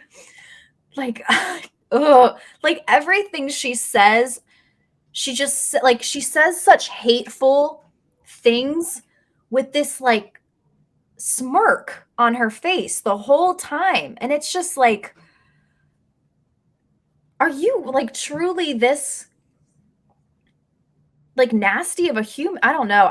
Oh gosh, she just makes me so upset. It's just such nasty language that she uses. And women have so many other things to deal with on a daily basis as it is. We don't need someone who's supposed to, be part of our collective on a daily basis, knocking us back down pegs and pegs and pegs by making comments like divorce shouldn't be allowed, women should suck it up, or women shouldn't be allowed to vote, or women should all be virgins before marriage. And it's just where are you getting, where do you have this rhetoric from that you have such a hatred towards your own collective? That's just what it feels like to me. She has a hatred towards women. That I don't know if I have any other really way to put it. That's just how I feel about it. I mean, she just triggers me. My God. I think she hates herself, to be honest. And I think I could see that too. Because again, it's just this sly kind of smirk the whole time she's saying these extremely controversial and hateful things. And it's just you're doing this for a reaction and for attention. And like, you can see it in her facial expression when she's speaking. And it's just like, you're not benefiting yourself in any way by speaking like this. You are putting yourself into this derogatory category by allowing conversations like this to What are your thoughts, Victoria? She doesn't trigger me. I find her funny. I like watching her. I'm being serious. Like I like, to be honest, I do, like, let me say, number one, I am a very sensitive person. Number two, I am a very reactive person. I get that from my mom's side of the family, because we are very, very reactive people. But there are times when I can just completely just disconnect and just not care. And this is one of the, like, I find her very funny. Like, I'm not triggered by her because I think she hates herself. She's getting a lot of attention. That TikTok video that we had was like 64,000 views. So I don't find her interesting either. Like, maybe entertaining is the word. Like, I could see it. Yeah. I could agree with that. So I don't think she's dynamic. I don't think there's a lot of depth. I think she hates herself, and I do not have much to say about her, except that every now and then I do find her amusing, and I like to bring her up because it's kind of funny to watch someone hate themselves and profit off of it. Those are my thoughts on her. It's fun to watch the train crash. It is. Yeah, it is kind of. It's. I don't want to say fun. It's just interesting to watch. Yeah, like a good way to put it is like a train crash or a car wreck, where you're kind of just passing by and you're just like, that's a horrible thing happening, but you're still looking. Yeah. Interesting. Oh, go ahead. I was gonna say, it's interesting to see what people will do to themselves to make themselves famous. Mm-hmm. That's what I was kind of along those lines. I just feel like I don't know, like you're trying, I don't know the right way to phrase it. So maybe it'll come to me better later, but like I almost feel like it's commentary like that is only made to gain points or gain attraction through the male gaze, because it's historical. Those are topics historically that have been, I think, carried by men historically. And so when women start bringing themselves into those conversations and kind of agreeing with these very blatant statements, I think it upsets me more that I think that kind of rhetoric is, while I think it's harmful to women, I think it's more upsetting to me that she's driving home these ideals in men's head that they already have, and she's like driving them home a little bit more, that like, yeah, you are right, women suck. And it's just like, girl, we are trying to get over that. Like, what are you doing? But I do she is an entertainer. That is absolutely what she has become. She's turned herself into a talking head for these podcasts and these political hosts and whoever to bring her on, because she has become an entertaining talking head for these conversations. I mean, people like that get people, people either love you or you hate you, and you're going to get the crazy extreme reactions, and that's what drives views up. So I get it. And I mean, again, props to her that it seems like she's found her little niche of what works for her and what is, getting her to where she might possibly want to be as a, talking head or somebody who's seen in the public eye. But I don't like it. 100% agree with you. And Emily, this has been this conversation has been very fun for me. I agree. I'm excited to roll out our conversation with John, who, so like Emily, being the good producer she is, she said, maybe we should create an intro for our guests. And I said, and then Emily was like, we should write up an intro for our guests. So, just to before we roll out our interviews, like I said, but this also just shows, like, I work in like news and Emily works in like production. Like everything is like super high value production. Like just, you know, you're putting on a show and everything needs to be planned and organized. And I work in news where we're just kind of like, let's see. Okay, well, today the government's shutting down. So what are we going to do about that? So that kind of like shows our... Well, the world's on fire. How are we going to discuss it? Who should we interview? Yeah, exactly. The guy who pulled the fire alarm. Just kidding. Oh my gosh. So Emily is pushing me to become a better producer. So I appreciate her. So with that note, to introduce our guest, his name is John Glaude. Oh shoot, we should have asked him how to say his last name. But he's better known as for his YouTube channel, Obese, which has 750,000 followers. So his story became pretty famous because he once weighed 360 pounds and he wore 5XL shirts. But over time, he was able to cut all the way to 190 pounds. I'm not going to do the math because I don't know how to do math this quickly, especially at 9:18 on a Saturday night. Yeah, listen, we ain't here for that. We ain't here for that. But 360 to 190, very impressive. He said at his largest, he was eating fast food about 80% of the time.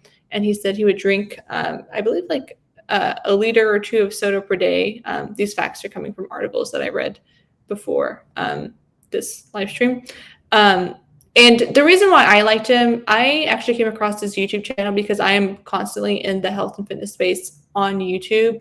Just learning about ways to become healthier, but like cutting through the BS that is supplements and products and all this kind of stuff. And I really resonated with his story because number one, he came from a background that was very, very difficult to, I guess, get out of a mind space that is very motivating to become like healthy and fit. And he's also very nuanced in his takes. He's not like, his takes aren't, you have to do this or you have to do that. His takes are, well, life is a little bit difficult and complicated and weird. And this is how you can kind of like look at this situation or that situation.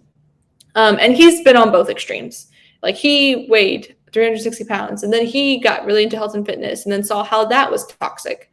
So he like, I liked talking to him because he has views on both extremes. So this is something that I really appreciated from learning from his videos, and getting to talk to him was really, really cool. Emily, what were your thoughts on our conversation before we roll it?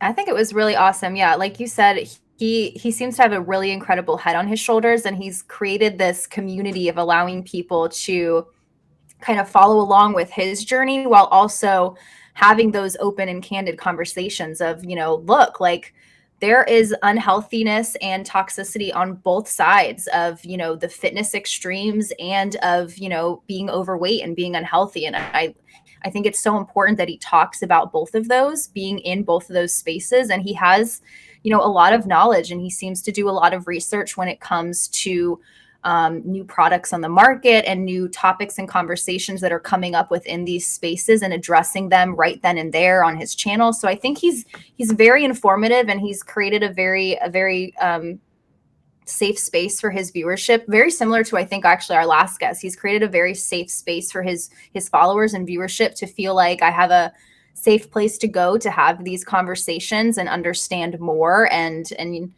you know, figure out what's best for me to do in understanding, you know, these topics. So I think, yeah, it was a really, really great conversation. I learned a lot from it that I didn't know before, and just hearing his story was really inspiring. I mean, he's a very inspiring person. I completely agree. And so with all that being said, Emily, any last notes before we play the interview and peace out for the night? I think that's it. Thank you guys for joining us. I promise we'll get the intro next time. We'll try. We'll definitely try. I think part of it too was like, it said speaker 1 and speaker 2 instead of Victoria or Emily on the... Fair. Yeah, that's fair. I was like, we'll just switch it up, but yeah. And I think, whoops. Oh, well. So we don't know who our guest will be for next week. Hopefully we will have one.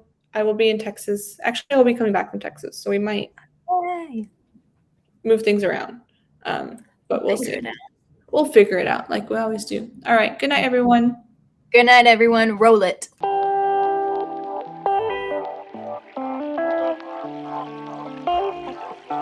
Yeah, basically to kind of start our conversation, why don't you give people who haven't heard of you or your YouTube channel kind of what you're doing now and how you got started?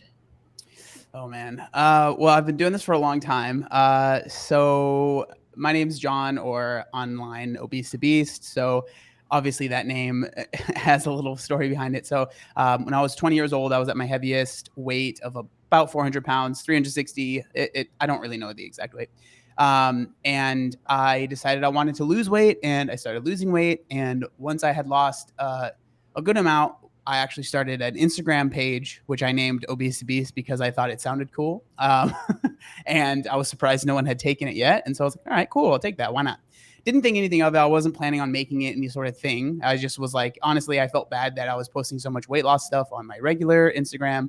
So I was like, all right, let's make an Instagram that's only for that, just so I'm not annoying all my friends and family with this stuff.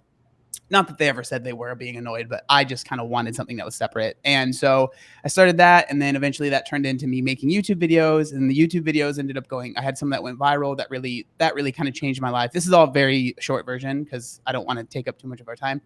Some videos went viral, which allowed me to make YouTube my full-time job. This was after I'd worked a lot of jobs, a lot of like part-time jobs, working 2 jobs at a time, you know how it is. And so since 2015, maybe, I've been doing YouTube full time, maybe early 2016. I don't know exactly what it was, but I've been doing YouTube since 2014, maybe, and full time basically since 2015. And now, I make YouTube videos, pretty much any social media that you can think of, I'm there. And obviously the videos they started out being just me sharing my journey, and then trying to help anyone that was struggling with their weight. And more recently, they've turned into more commentary-based videos because I'm old and I've been doing this for a long time. So a lot of them are like commentary-based videos on the fitness industry, weight loss industry, health at every size. Anything you can think of that has weight or health related, I'll probably talk about it to some extent. And I still sprinkle in some trying to help people lose weight, but the stance I have with weight loss is that the stuff that I've said 5 years ago is still applicable, right? So it's like, calories in, calories out, move your body, yada, yada, yada. All that stuff is still the same. So I try not to just say the same thing over and over again. So that's why I kind of morphed into doing more commentary-based stuff, because it allows me to make content about this stuff while still not just completely repeating myself over and over again. That is the shortened version, I guess. Yeah. Perfect. Love the shortened version. So I recently discovered you, I think in June, because I was dog sitting. And whenever I dog sit, I just go through these periods of just marathoning different YouTube channels, everything that they've talked about. Mm-hmm. And your story really interested me because you do commentary on toxic body images, but on both extreme ends, which is interesting because you've been basically on both ends. So when did it start? What was the catalyst, or did something piss you off, or was there a specific moment where you're like, okay, I just need to say something about what's going on? That's a good question. I've never really been asked it that way. I think so for me, the first thing I realized was, so when I first got into losing weight and all that stuff, I was probably the toxic person I talk about now. Not intentionally, but it was because I was just like, oh, you need to grind hard and you need to eat as little as possible, right?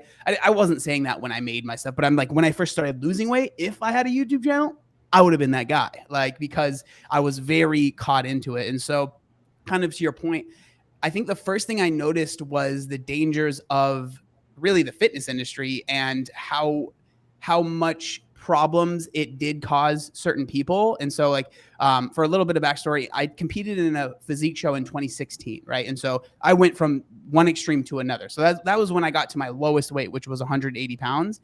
And for me, that isn't sustainable. I weigh 215 is kind of where I sit healthily, right now, right? And so 180 was really, really lean for me. And for me to get to that point, it required me to do things that I wouldn't necessarily recommend that are healthy, right?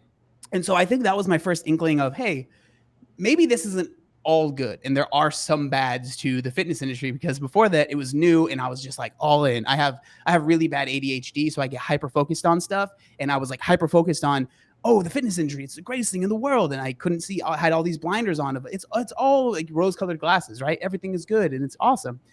And I think I started to notice there were some not great things, right? And I started to notice that. But then fast forward a few years, you know, before that, still, I really wasn't talking about it. I just had these thoughts, right?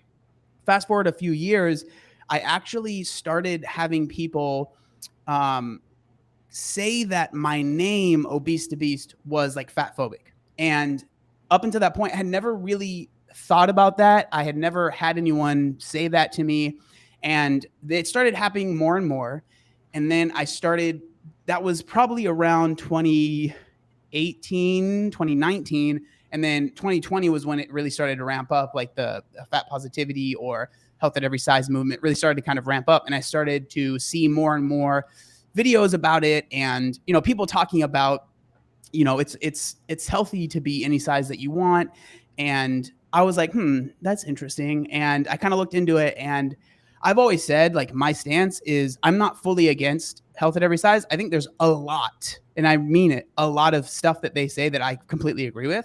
One of the biggest ones is healthcare and people being treated poorly because of their size in healthcare. I think that is, I think it's a big deal, and I personally dealt with it. I had many, many times when I went to the doctor when I was at my heaviest, or even not even at my heaviest yet, where they made me feel like an absolute piece of garbage. And it made me never want to go back again. And that, I didn't go to the doctors for a long time, like 10 plus years because of that, right?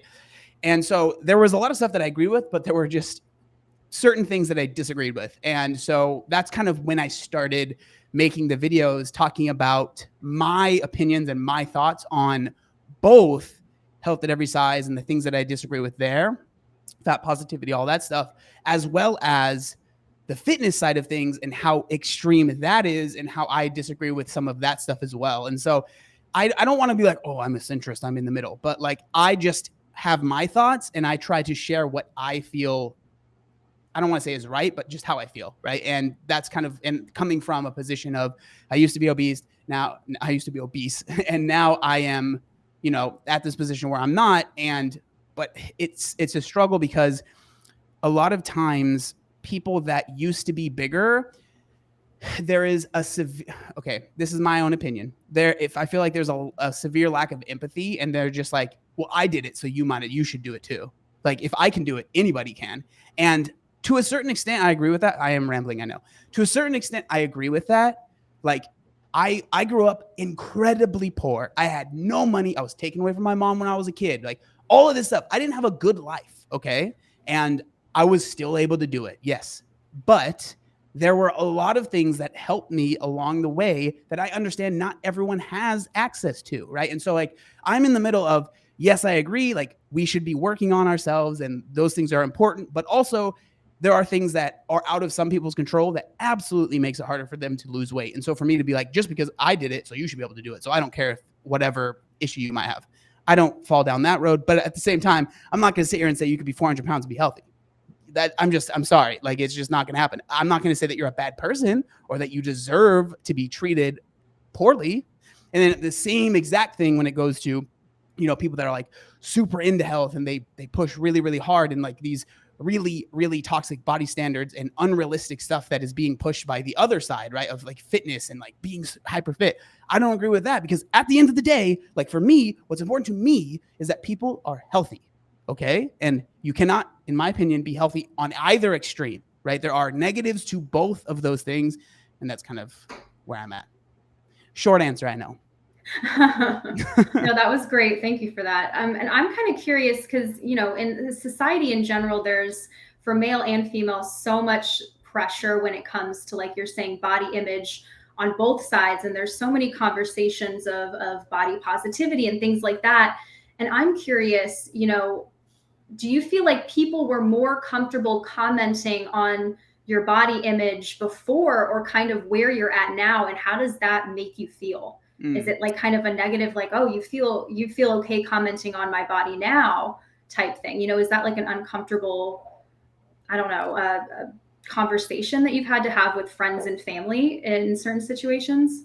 I've been very lucky that as far as like close friends and family, have always been very supportive. Like my mom was is still my biggest fan. Like she had a lot of guilt herself of like, she's told me this story where sometimes she used to walk by my room. She would look in my room and see this big blob, right? Is what she'd say. And that was me. Not in a mean, like she said this to me after I had lost the weight, right? She just like, this is how she felt, right? And she just felt like it was her fault, right? And so she felt this tremendous amount of guilt. And so when I lost the weight, like for her, that was almost like a huge gift to her, right? This like huge weight lifted off her shoulders. So she never was like, I can't believe how big you are. You need to lose the weight. It was more like she knew I should, and that like she was worried about me, right? Like when I was in high school, I actually almost got a lap band, which is just a surgery that they basically put something around your stomach to allow you to eat less.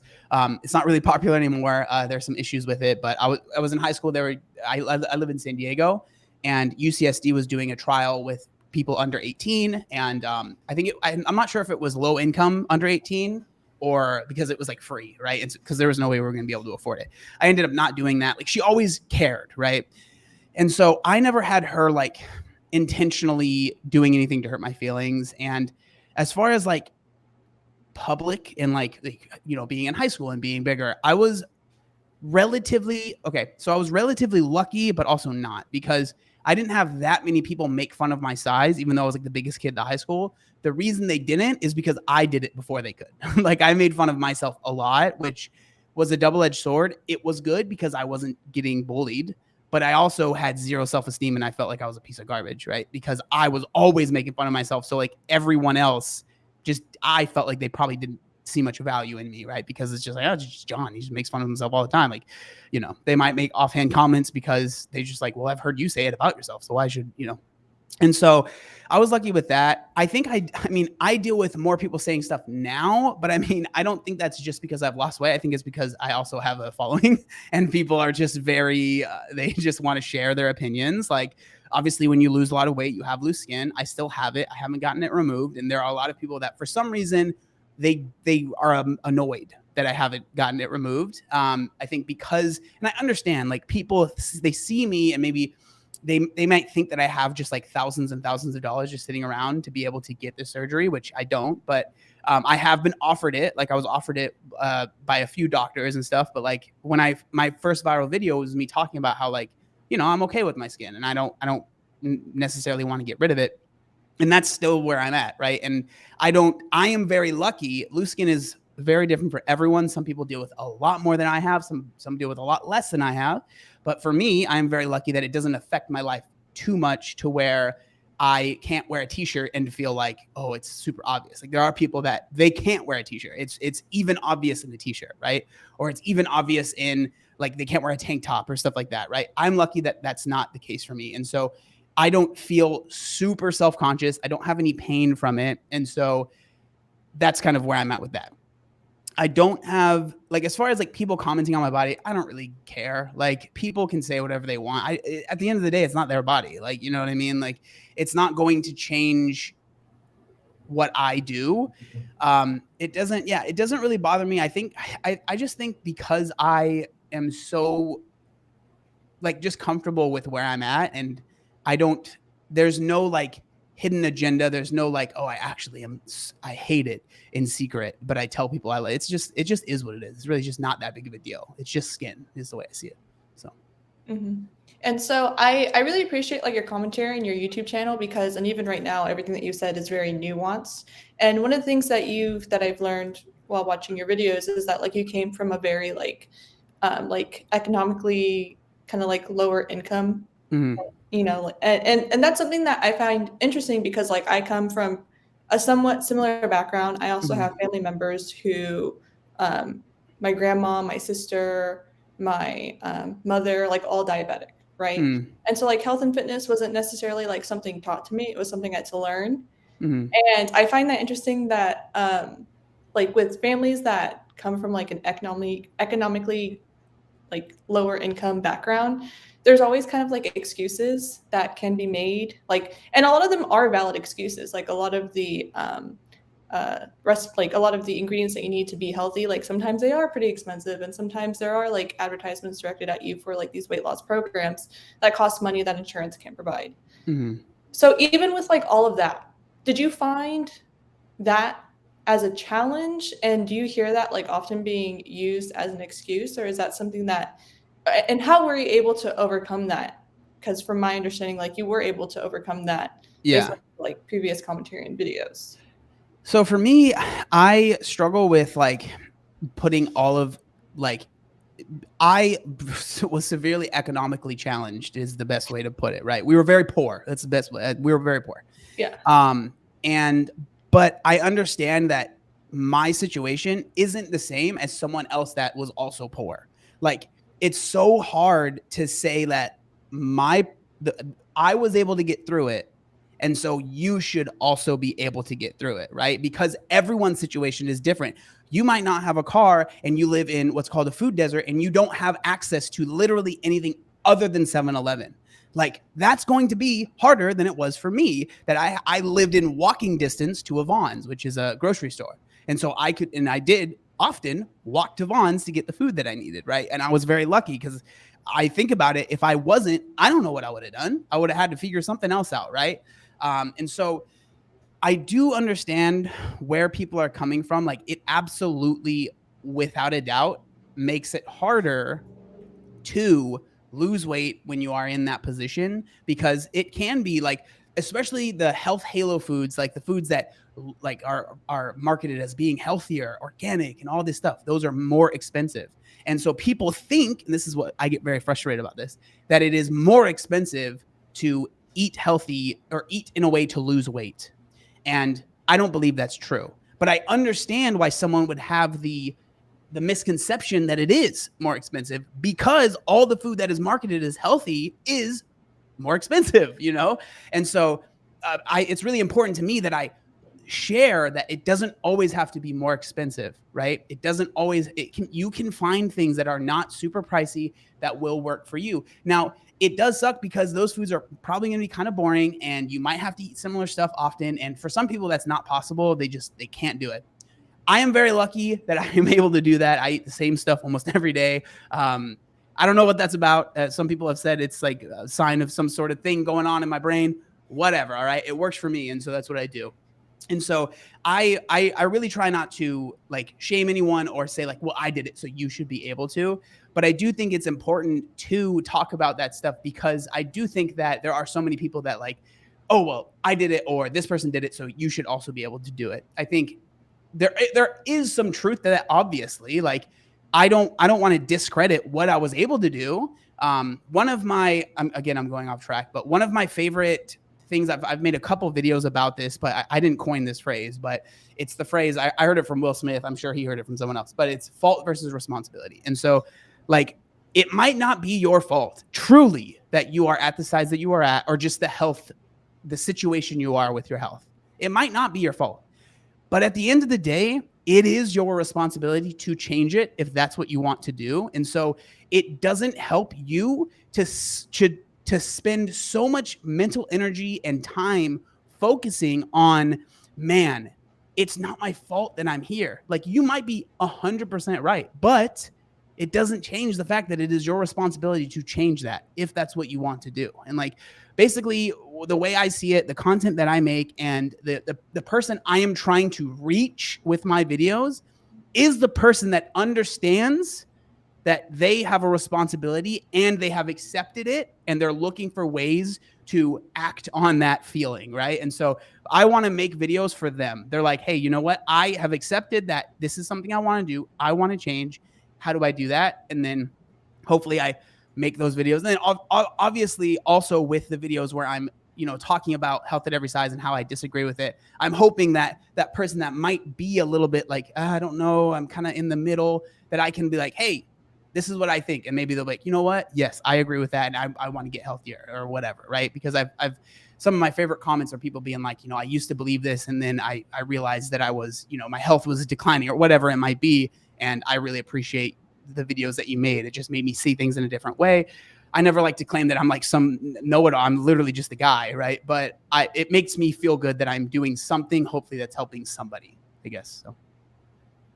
That's awesome. And I feel like I'm kind of, you know, to what you guys were talking about and growing up, like, I feel like, you know, total opposite side of the spectrum. Like, my mom was the absolute almond mom, health nut, like, and so I've developed, you know, very unhealthy habits as an adult that I've been trying to reverse to kind of get me in a healthy body and state of mind and self-confidence and all that. But on the opposite side, and it's hard on both, you know, edged swords, I think. And I'm curious, you know, because you really seem to care about health and just helping people in general kind of feel good about themselves and figure out what that healthy, you know, range is for them and their body type. So I'm curious, do you get kind of commentary from both sides? Like, do you have viewership on, you know, both kind of ends of the spectrum, and what kind of are those, you know, interactions like from people on both ends? Yeah, so I would say that the majority of my audience are people that either want to lose weight, are, you know, losing weight currently, have lost weight, you know, that kind of part. But there also is a percentage of people that are, you know, coming from maybe similar to where you're coming from, right? Where they've been in the health space, and they you know, they were in the fitness space. Maybe they competed. Maybe they realized that, wait a second, this thing that I thought was good there are some negatives to it. And they're realizing that the things that maybe they learned were not the healthiest. And so, yeah, there's definitely, like, it's interesting because there is some overlap. I mean, I will say that the majority is, you know, coming from a similar place as me. I think it's just because people can relate to that, and which I honestly is fine with me, because I'm not some guru. I'm just a guy. And so, like, it makes sense that people that can relate to me more follow me more. You know, it's not surprising to me, and it doesn't bother me or anything like that. But there definitely is a sect of people that are, you know, they've never been overweight. And then I do think there's also, like, people that maybe have people in their life that are overweight, and they're trying to understand, how can I help that person, right? And so, yeah, there's a little bit of overlap, but I will say it's probably majority of people that are coming from my position, maybe. Interesting. So one thing that you said just right now that I thought was interesting is, like, you said, I'm not a guru, I'm just a guy, which is, like, always beware of people who claim to be gurus. Sorry. And I'm also trying to, like, battle the sun, so I'm, like, shifting over. But yeah, so that's just something, like, I've always been, like, super conscious of, because I didn't really start caring about my health until I went to San Diego, because I went to college in San Diego. Oh, okay. And that's when I was like, everyone here looks really, really good, and I should really start, like, looking at what I'm eating. And I think originally it came from, like, a negative, like, influence. Like, I didn't want to become fit because I wanted to be healthy and to live a long life. I wanted to become fit because everyone around me was fit. And so I think that's kind of, like, where I had to also, like, during that time, like, unlearn some negative practices. Like, intermittent fasting is just another word for starving yourself. For some people it works, but for other people, like, at least for me, let me just claim, for me, it was aversion to, like, cut calories and to, like, not eat, right? Yeah, you're not alone in that. You're not alone in that, 100%. Exactly. And so so a lot of the things when it comes to, like, the toxic health space that's, like, concerning me right now, and I really want to get your input on, are, like, these GLP-1 agonists, or like these drugs, like Wegovy, like Ozempic, like all that kind of stuff. Is that, like, in your opinion, is that more just, like, marketing, big pharma, like someone trying to make a quick buck? Or how do you see that kind of, like, affecting, like, the toxic fitness positivity space? Yeah, that's a tough one, because I'm not against them at all. I actually think that they are. I don't think that's clear. They're incredibly powerful. Like, the most, almost, like, I've always said there's no magic pill or bullet, but it's, like, the closest thing that we have ever seen, right? And so it's clearly working and helping a lot of people. But also, there are downsides, like anything, right? And so I've made quite a few videos. I actually had some people, and I was like, you're right. Be like, you're only making videos about the bad parts of this. Like, you're only talking about the negatives. And I was just like, okay, I see where you're coming from. I think like for me, the reason I made quite a bit was if you looked at the media, it was all basically, this is great. This is the magic bullet. This is the pill. This is it. Right. And so for me, I was like, okay, there's enough people saying that. What's the other side of it? Right. And then talking about the side effects, like a lot of people, well, a few people, but very prominently have said like the mental health effects of it and the negative side of that were severe for them. And that's horrible, right? And other things like there's GI distress, which is pretty normal. Most people, it seems like most people deal with a little bit of GI distress and other things. It's really tough because like I've always said, especially like my message, and maybe this is to my detriment, but like I'm always thinking for the most part, at least where my brain goes initially, is I want to help the person that was at where I was when I was 20, which was terrified. And I'm not exaggerating. I'm 30 now. I thought I was going to be dead. I didn't think I was going to get to 30 years old because of my weight was increasing every year. It felt like there was nothing I could do, which was obviously wrong, but I felt like there was nothing I could do. I felt helpless. And so I can absolutely understand why seeing these drugs can feel like this is the life raft that I've been looking for, right? And so I don't want to make someone feel like they are less than or that they shouldn't take this. I just want people to understand no matter what you're doing, even if you're losing weight the quote unquote natural way, there are ways that you can F yourself up pretty bad. And I went through it. Like I struggled with binge eating because I was like, less food. That wasn't good. Like, yes, I lost weight, but I almost really messed myself up. Right. And so there are downsides of that. And then if you go to the drugs, there are downsides of that. And then if you go even further, right, to weight loss surgery, there clearly are downsides to that. So with everything, it's important to make sure you are weighing all of your options, and I think doing everything you can before you take the next step, right? I see it as like, there might be doctors that disagree with me here, but like, I think like doing it without any outside help would be the first step. And then maybe trying, some sort of weight loss drug, make next step, and then getting the surgery, because that's like, there's really like most of the surgeries, it's kind of like a lifelong thing that you're going to be dealing with, which again, there are a lot of people that it helps out. So I'm not completely against it. My stance has changed quite a bit on that stuff. I used to be very like, I lost the weight naturally and it makes me blah, blah, blah. I don't really care anymore. Like for me, what I want people to do is be healthy. And like, so there are absolutely like these drugs help a lot of people be healthy, but what we've seen in a lot of the media, especially like with Hollywood and people that are probably don't need it, that are taking it. And then I personally have problems with like, you can just go to like a random med spa and get a syringe full. I don't know how I feel about that. Like I think that if you want to go to your doctor and talk to them and like you guys work on a program together, instead of being like, yo, I'll be in next week. Let me get a syringe. All right, peace out.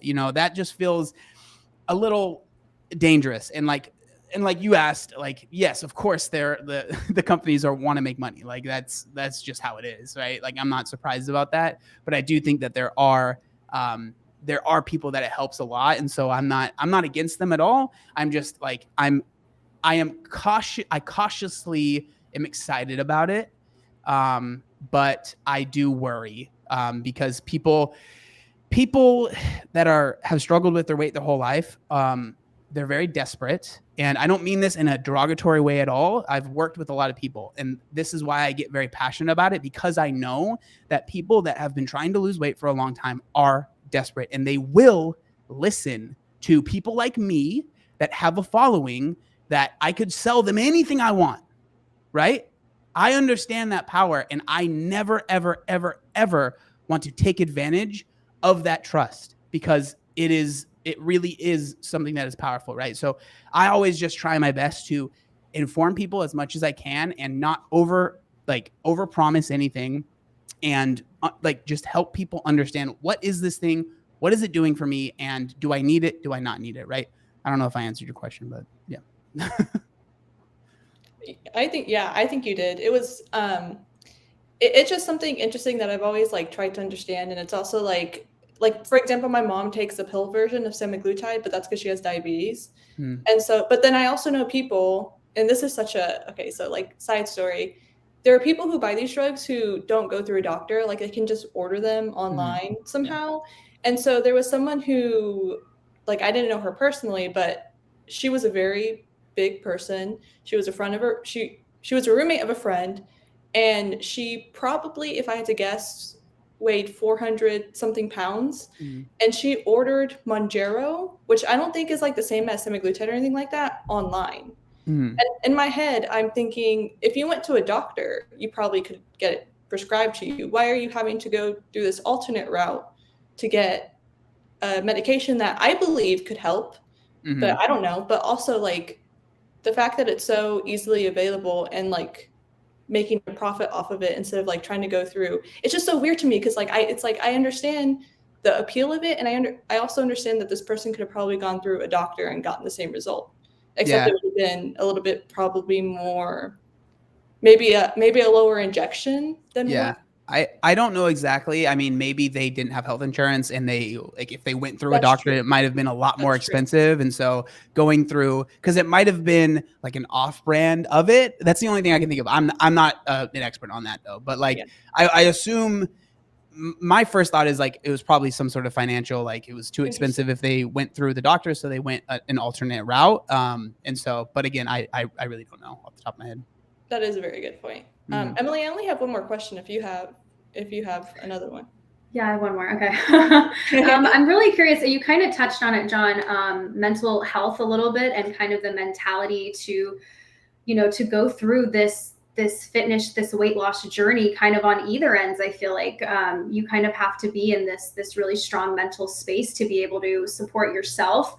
And I'm curious, is that something that you kind of recognized, throughout the journey, that you were like, oh, I'm focusing, I'm working on my physicality, but I also, if I want my physicality to be up here, I need to also in exchange bring my mental health to here. If you know what I'm saying, like, did you kind of realize that they go hand in hand along your journey, or was that something like at the start of your journey you were like, I need to get my headspace correct before I even enter this space? And what do you kind of recommend for people who are looking at starting that journey of with their mental health as well? Yeah, Sorry if that was just no. That's a great question. Brain dump. I think, like, if I'm being completely honest, I was 20. I just didn't want to be fat anymore. Like that was how I felt. I wasn't thinking about my mental health. I was genuinely afraid of dying. Like, that is true. Which is honestly probably a little ridiculous. I think I was just a little overscared. I don't think I needed to be that worried about it, but that's just the truth.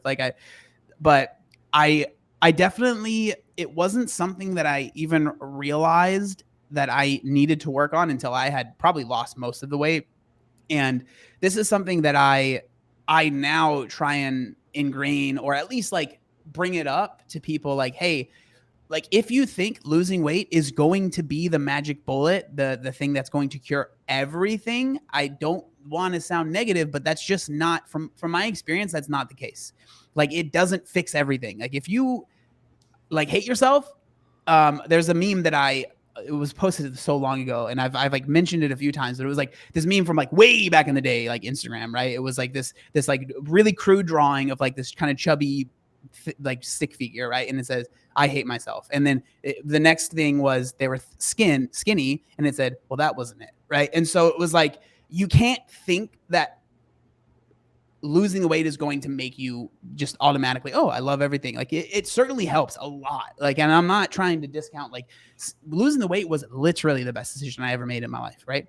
But there was a lot of stuff I had to work on that was not related to that I feel was just as important to maybe not losing it, but keeping it off. Because losing the weight compared to keeping it off is relatively easy or simple. Like, you just have to eat less and move more, and that's kind of what happens. But there are so much that goes on once you have lost the weight that to keep it off, that if you're not in at least an okay headspace, it is very hard to maintain, right? And so that's why I always tell people that I personally have always said that I lost weight from a place of self-love instead of self-hatred.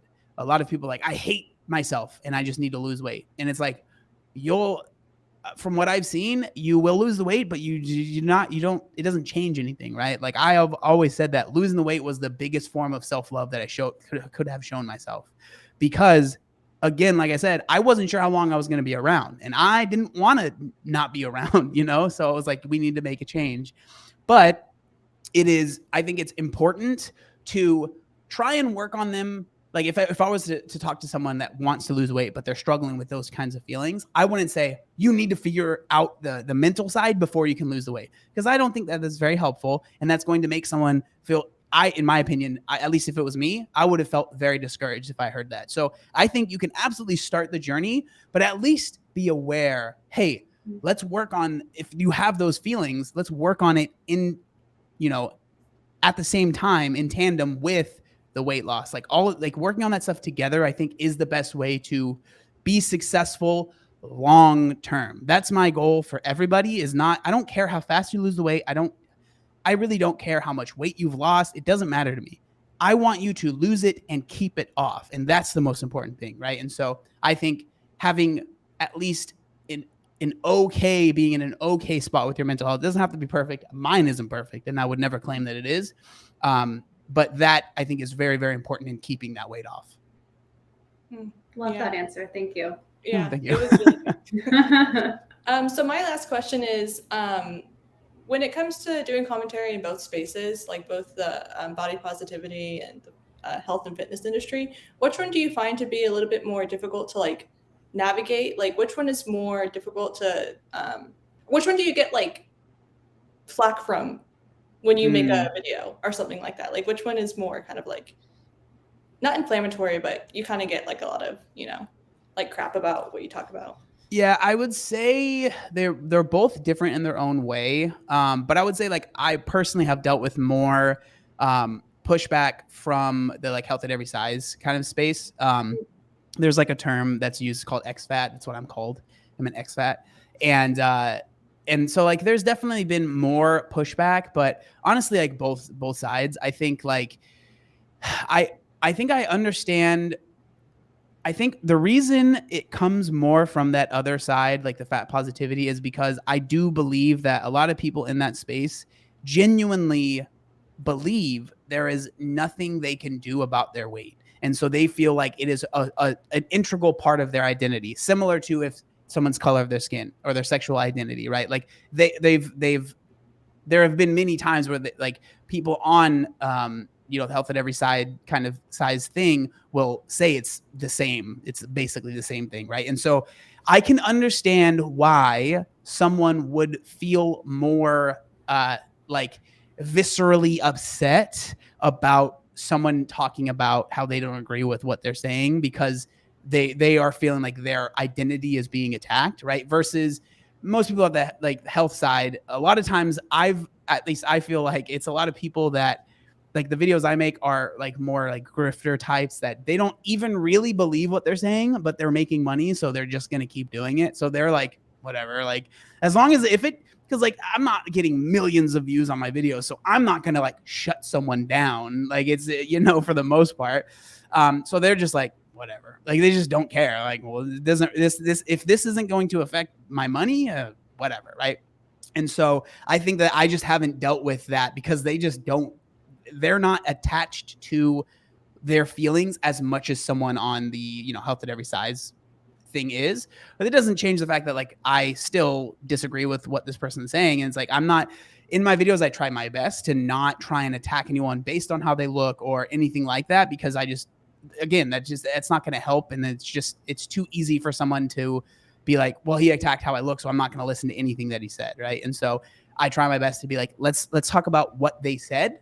And, but yeah, so I definitely I've dealt with more negative attention from the health at every side space. But again, it's like, I understand why. And so I don't really get too upset about it. It is what it is. Like, I understand if I make a video talking about something and someone is upset about it, I put myself in that position. So like, it is what it is, Yeah. And those were pretty much all our questions. So I appreciate you taking the time to speak with us, especially because number one, there's a 3-hour time difference between where you're at and where we're at. And then also because we had to reschedule. Yeah, so so I sorry. appreciate this very, very much. So yeah, John, thanks for joining us today. Yeah, no problem. Thanks for having me.